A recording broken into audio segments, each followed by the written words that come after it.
Alors, Là, en fait, donc, ce sont les falaises de alors l'Ortus. ça c'est les falaises d'Ortus, donc c'est l'extrémité sud du causse de Ortus, hein, parce qu'Ortus c'est un causse. Sous les falaises il y a des grottes qu'on appelle les grottes de l'Ortus. Et Alors, les grottes d'Ortus. je vais zoomer un petit peu, voilà. Et là donc dans ces grottes d'Ortus, il y a des hommes préhistoriques qui ont vécu, en l'occurrence des hommes de Néandertal. Et alors je crois, hein, là sous réserve hein, d'un spécialiste, il y a les hommes au fur et à mesure des temps sont descendus dans la vallée en bâtissant des terrasses. Donc quand on se balade justement sous les chênes, il n'est pas rare de voir des murs, etc. D'un autre temps. Donc je reviens sur le fait que ces lieux ont toujours été colonisés par les hommes et ont énormément vécu au gré à la fois des aspirations des hommes. On est dans un paysage vivant, mais vivant de par l'homme. Alors bien sûr, hein, il y a le côté naturel, mais on est très loin de la nature à état sauvage. Alors, il y a les falaises donc, de l'Ortus qui sont là. Oui. Et le pic Saint-Loup donc, qui est là-bas. Voilà, donc, il y a une faille entre les deux, c'est ça?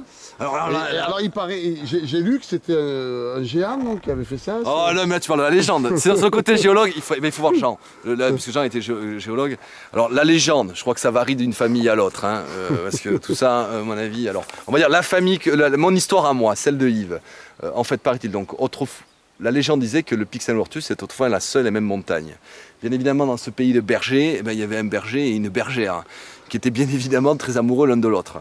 Et histoire de compliquer les choses, parce que l'histoire d'amour c'est jamais très simple, et il y avait donc un géant qui vivait dans les environs et qui lui aussi était amoureux de la bergère. Donc voilà, une femme pour deux, généralement surtout entre mecs ça fait jamais bon ménage. Et le géant aurait, paraît-il, du fait de sa force physique, interdit à la bergère de fréquenter le berger. Jusqu'au jour où bien sûr, s'aimant, le berger et la bergère se retrouvaient bien évidemment.